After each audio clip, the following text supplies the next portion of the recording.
लोगों के बीच में अपनी पहुंच और रुतबा बनाने के लिए कुछ तरीके होते हैं। उन्हीं में से 2 तरीके आज मैं इस वीडियो में आपको बताने वाला हूं। नंबर 1, आपको ना कहना आना चाहिए। यदि आप हर किसी को हर समय हर किसी काम के लिए हां कह देते हैं तो लोग आपकी इज्जत नहीं करते। लोग उन्हीं की इज्जत करते हैं जिनकी कुछ सीमाएं होती हैं। इसीलिए ना कहना सीखिए। नंबर 2, अगर आप चाहते हैं कि लोग आपकी बात पे ध्यान दें या आप अपनी बात पर आप उनका ध्यान खींचना चाहते हैं तो अपनी बात को कुछ इस तरह से शुरू करें। मैं ये बात बताना तो नहीं चाहता था, लेकिन गाइस ये दोनों साइकोलॉजिकल फैक्ट आपको कैसे लगे चैट सेक्शन में जरूर लिखिएगा। और ऐसे अमेजिंग वीडियोस के लिए यूट्यूब पे हमारे चैनल को सब्सक्राइब कर लीजिएगा। और अगर आप इंस्टाग्राम पे देख रहे हैं तो मुझे फॉलो करना मत भूलिएगा। मिलते हैं अगली वीडियो में। कोरोना की सिचुएशन में बहुत सारी वीडियोस और पिक्चर्स वायरल हो रही हैं और उनमें से कुछ ऐसी वीडियोस और पिक्चर्स हैं जो कि दिल और दिमाग दोनों हिला देती हैं। कुछ ऐसी ही वीडियो उज्जैन से सामने आ रही है। कोरोना के सेकेंड वेव की वजह से मरीजों की संख्या एकदम से बढ़ गई है और उसकी वजह से एम्बुलेंस से लेके ऑक्सीजन के सिलेंडर तक की कमी हो गई है। अब सिस्टम पूरी तरह से लाचार हो चुका है, लेकिन उज्जैन के इब्राहिम ने सिस्टम की लाचारी का रोना ना रोके अपने आप पे विश्वास रखा और अपनी पत्नी की जान बचाई। कैसे, मैं आपको बताता हूं। उसने एम्बुलेंस का इंतजार नहीं किया बल्कि अपने ही ठेले को एम्बुलेंस बनाया, उस पे ऑक्सीजन का सिलेंडर लगाया और अपनी पत्नी को लेकर चल पड़ा और इस तरह से अपनी पत्नी की जान बचाई। इब्राहिम का यह कहना है कि अगर थोड़ी सी भी देर हो जाती तो शायद वो अपनी पत्नी को नहीं बचा पाते। गाइस, इस इंसिडेंट के बारे में आपका क्या कहना है चैट सेक्शन में जरूर लिखिएगा। कोरोना की सिचुएशन में आपने बार बार ऑक्सीजन के सिलेंडर के बारे में जरूर सुना होगा और अगर आपने ध्यान से देखा है तो ऑक्सीजन के सिलेंडर का कलर भी फिक्स होता है। उसकी बॉडी ब्लैक होती है और उसका शोल्डर व्हाइट होता है। ऐसी किसी हरे नीले पीले सिलेंडर में ऑक्सीजन नहीं भरी जाती।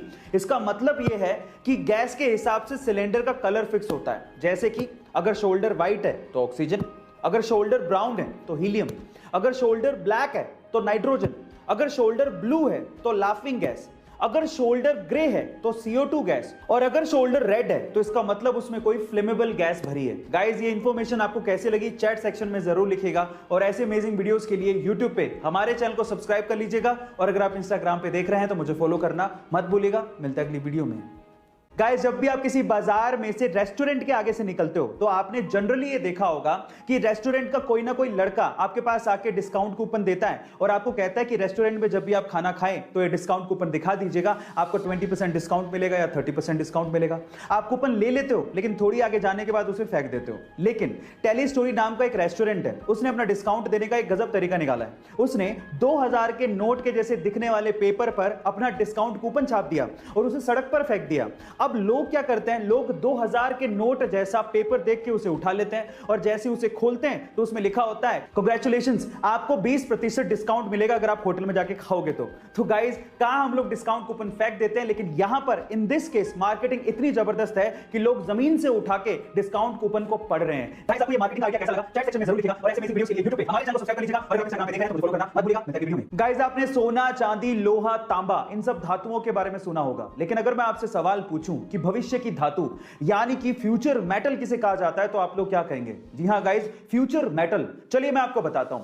फ्यूचर मेटल यानी कि भविष्य की धातु कहा जाता है टाइटेनियम को और उसके पीछे का रीजन यह है कि टाइटेनियम स्टील के जितना स्ट्रांग है, लेकिन मजे की बात यह है कि स्टील से 45% तक हल्का है। इसके अलावा इस पे जंग भी नहीं लगती है और सबसे बढ़िया बात यह है कि अर्थ पे नोवा सबसे ज्यादा पाए जाने वाला धातु है।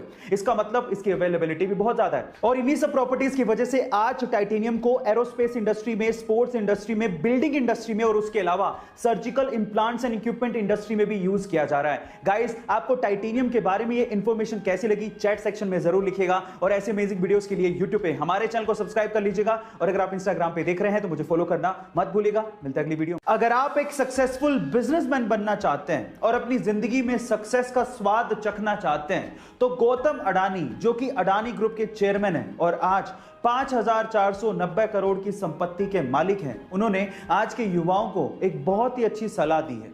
गौतम अडानी ये कहते हैं कि जुए में जीतने का सिर्फ एक ही तरीका है, उसे जल्द से जल्द छोड़ दो और वहां से बाहर निकल जाओ। और बिजनेस में जीतने का एक ही तरीका है, जितना हो सके उतना लंबा टिको जब तक जिंदा हो। गाइस, गौतम अडानी की ये सलाह आपको कैसी लगी चैट सेक्शन में जरूर लिखिएगा, और ऐसे अमेजिंग वीडियोस के लिए यूट्यूब पे हमारे चैनल को सब्सक्राइब कर लीजिएगा, और अगर आप इंस्टाग्राम पे देख रहे हैं तो मुझे फॉलो करना मत भूलिएगा। मिलते हैं अगली वीडियो में। गाइस, एक होता है सोना यानी कि प्योर गोल्ड, सुनहरा चमकदार, लेकिन एक होता है मूर्खों का सोना यानी कि फूल्स गोल्ड, जो कि दिखता सोने के जैसा ही है लेकिन सोना होता नहीं है। तो अगर मैं आपसे सवाल पूछूं कि मूर्खों का गोल्ड यानी कि फूल्स गोल्ड किसे कहते हैं, तो आप लोग क्या कहेंगे? चलिए मैं आपको बताता हूं। फूल्स गोल्ड यानी कि मूर्खों का सोना कहा जाता है आयरन पायराइट को, जो कि आयरन की एक अयस्क यानी कि मिनरल ही है। इसका केमिकल फॉर्मूला होता है FeS2। अब ये सोने के जैसा चमकता है लेकिन सोना होता नहीं है, इसलिए कहते हैं ना कि हर चमकती चीज सोना नहीं होती। गाइस, ये इंफॉर्मेशन आपको कैसी लगी चैट सेक्शन में जरूर लिखिएगा, और ऐसे अमेजिंग वीडियोस के लिए यूट्यूब पे हमारे चैनल को सब्सक्राइब कर लीजिएगा, और अगर आप इंस्टाग्राम पे देख रहे हैं तो मुझे फॉलो करना मत भूलिएगा। मिलता है अगली वीडियो में। कोरोना के सेकेंड वेव की वजह से आज इंडिया में हालात खराब है, और उसकी कहीं ना कहीं वजह हम भी हैं।